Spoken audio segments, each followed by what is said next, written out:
Assalamualaikum warahmatullahi wabarakatuh. Bertemu lagi dengan saya Desi Kirtanti di Tangerang Utara News dalam program Pojok Bisnis.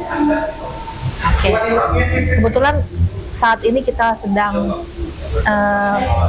bertemu dengan narasumber. Kebetulan bapaknya keren. Bapak yang ganteng ini bernama Bapak Dhani Marlen Purba. Selamat malam para permisa dari Tangerang Utara News. Nama saya Dhani Marlen. Saya saat ini senang sekali sudah diundang sama Ibu Desi untuk di acara Pojok Bisnis. Oke. Kita saat ini dalam Pojok Bisnis, pasti loh kita akan bicara mengenai bisnis ya Pak ya? Ya. Bisnis Bapak kayaknya aman-aman aja nih Pak. Ya, kita istilahnya tetap berjalan walaupun banyak tantangan, kita masih bisa survive lah menghadapi tahun 2023. Kiat-kiat Pak, kiat-kiat tuh kan menghadapi isu-isu apa yang sedang dihadapi negeri kita ini nih, isu-isu ekonomi itu apa sih yang untuk ke depan ini apa aja Pak? Isu-isu yang lagi rame nih Pak. Yang lagi rame ya. Ya, kalau isu yang lagi rame ya sebenarnya gini ya, tahun 2023 ini kan memang sudah diprediksi sama Pak Jokowi kalau nggak salah ya, adalah tahun yang sulit.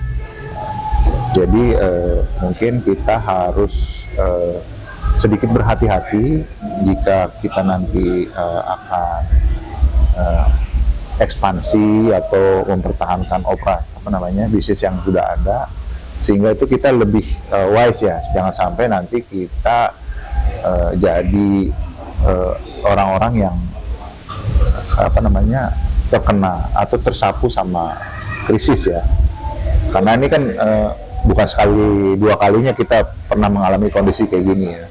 Apalagi sekarang kita lagi bangkit dari COVID ya.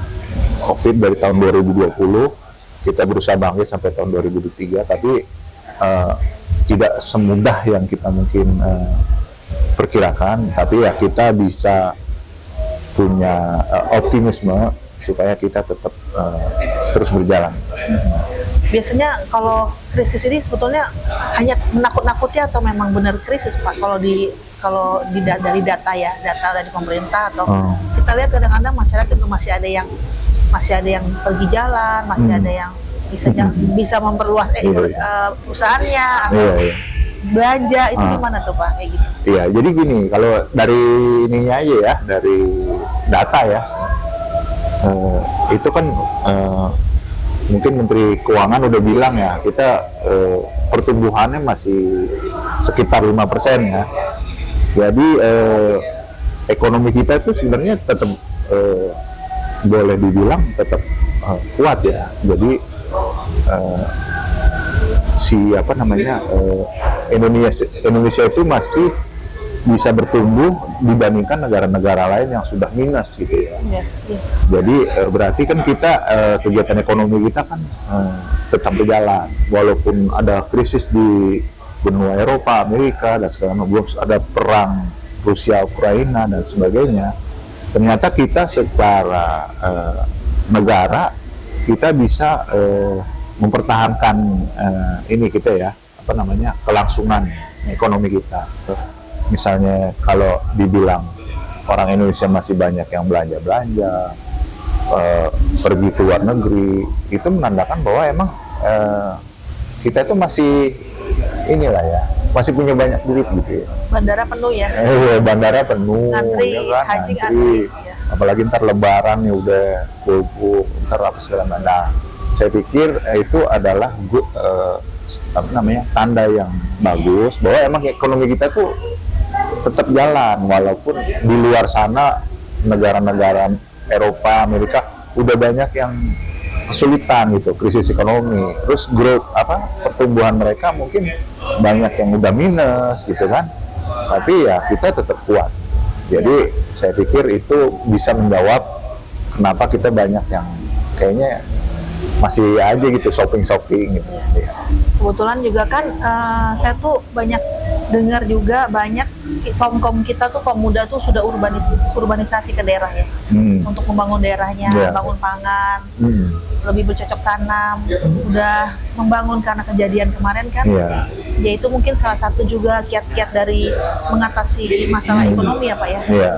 Ada satu hal lagi Pak menarik, dengar-dengar nih Pak ya, Bapak kayaknya mau maju nih Pak, mau maju ke besok nih Pak. Terus saya mau tanyanya, gimana ya Pak, nanti kalau Bapak udah terpilih, amin ya, mudah-mudahan terpilih. Suara kan saya rakyat ya, suara saya mau kalau misalnya kejadian seperti saat ini kan banyak korupsi, money laundering, nah itu banyak sekali dari zaman dulu kayaknya Pak, itu nggak selesai-selesai. Kalau Bapak udah maju nanti gimana tuh Pak, bantuan wakil rakyat tuh tugasnya tuh emang kita sebelum naik saya udah ingetin deh Pak. Nanti naik saya ingetin lagi Pak. Gimana Pak menghadapi berita-berita banyak sekali tuh. Sekarang kan udah pada tangkap dan nggak berhenti gitu. Pemerintah itu gimana? Bapak kan nanti kalau udah masuk.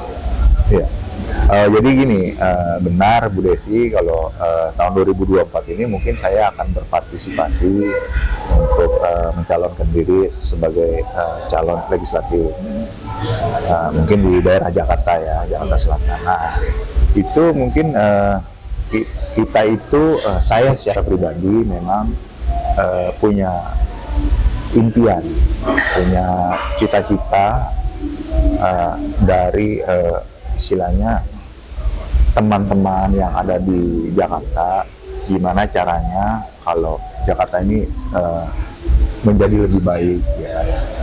Dan itu kita banyak berdiskusi, banyak mendengarkan aspirasi bahwa begitu banyak hal yang mungkin kita harus lakukan di Jakarta ini, seperti pembangunan infrastruktur, pembangunan kesehatan atau pendidikan dan sebagainya, yang mungkin itu bisa nanti kita tetap diskusikan, kita ngobrolkan sampai entah ketemu formula apa sih yang saya bisa bawa ketika nanti saya ini apa namanya terlibat dalam ini ya, dalam sistem nanti ya, legislatif.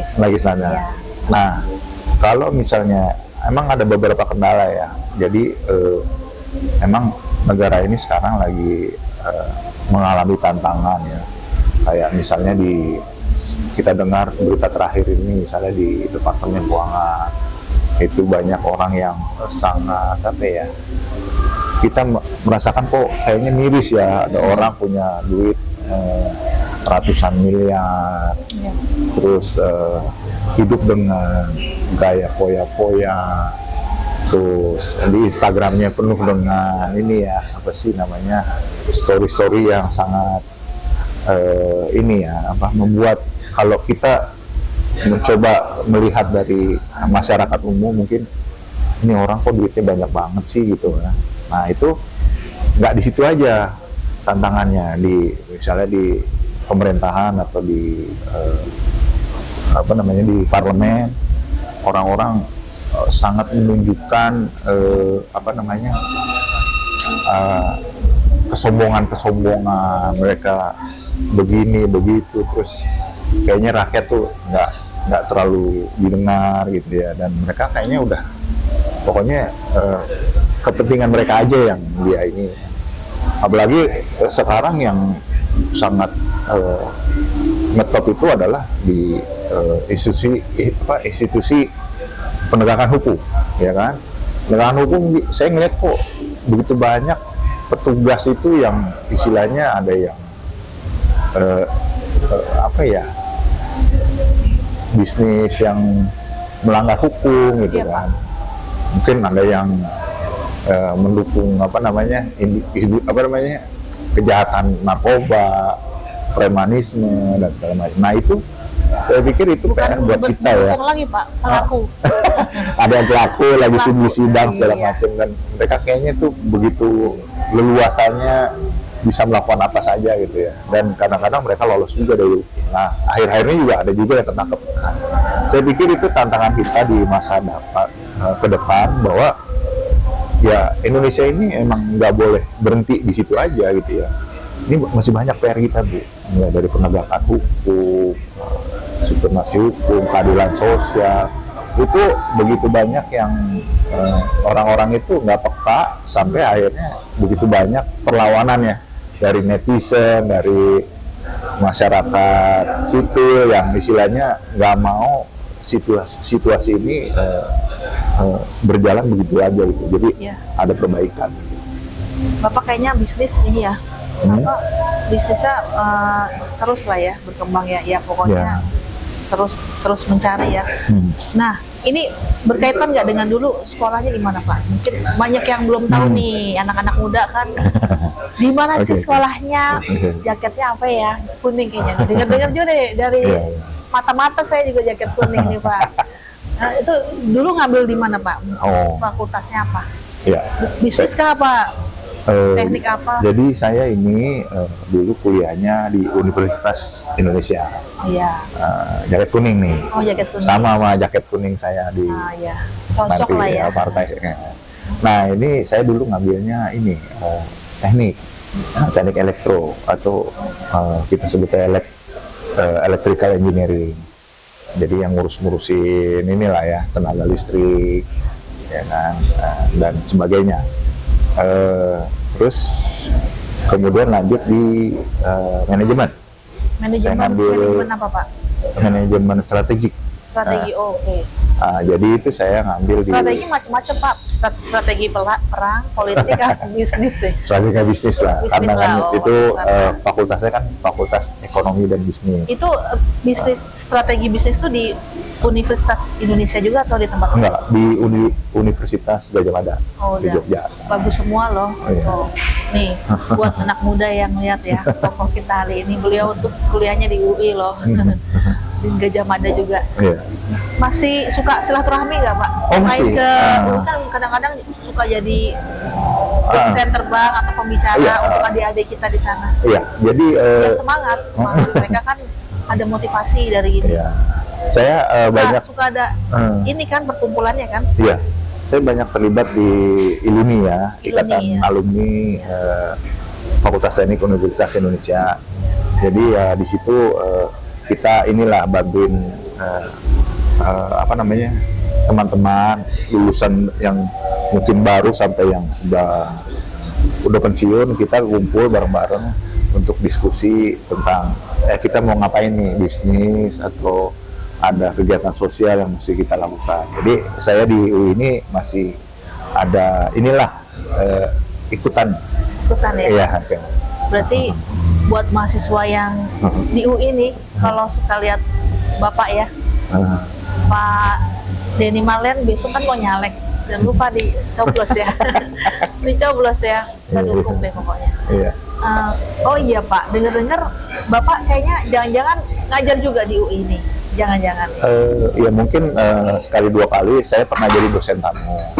Tapi kalau untuk ini ya, kegiatan pendidikan, saya sekarang punya kegiatan sebagai asesor. Asesor itu apa, Pak? Asesor itu kayak semacam pengajar untuk apa namanya, lembaga sertifikasi kompetensi buat personel atau orang-orang yang berkecimpung di industri ketenaga listrikan. Oh gitu.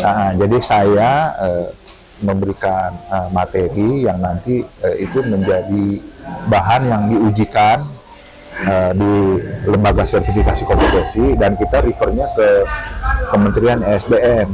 Ya, jadi semua tenaga listrik ini orang-orangnya ini nanti punya sertifikasi.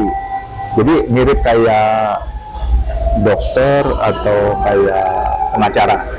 Ya, jadi itu udah ada undang-undangnya. Jadi saya bekerja sebagai asesor di sebuah lembaga sertifikasi kompetensi yang nanti itu memberikan sertifikat buat personel atau tenaga kerja yang berkecimpung di dunia ketenaga listrikan.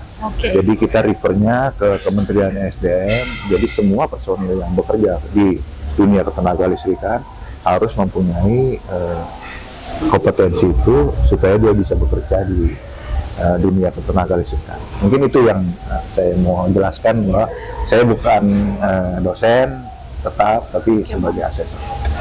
Ya, harapan Pak Dhani Marlen untuk ekonomi kita nih, untuk ekonomi Indonesia ini gimana Pak? Harapan?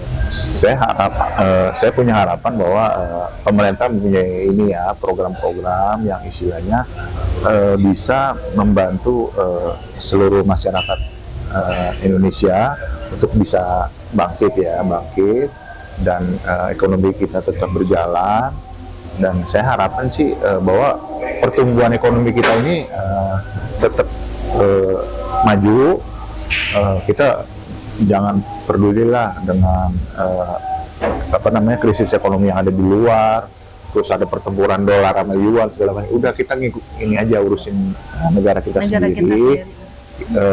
Rupiah kita kuat, tenaga kerja kita kompetensinya meningkat, dan saya harapkan sih semua nanti bisa mendorong kemajuan negara Indonesia. Oke Pak, ini terima kasih sekali bincang-bincang kita ya kali ini. Mudah-mudahan bincang-bincang kita pemirsa sangat membantu pemirsa Tangerang Utara News dan seluruh tanah air. Lain waktu kita akan bertemu lagi dengan Pak Dhani Marlen dalam judul yang berbeda dan program yang berbeda. Oke, terima kasih. Salam dari saya, Desi Kirtanti.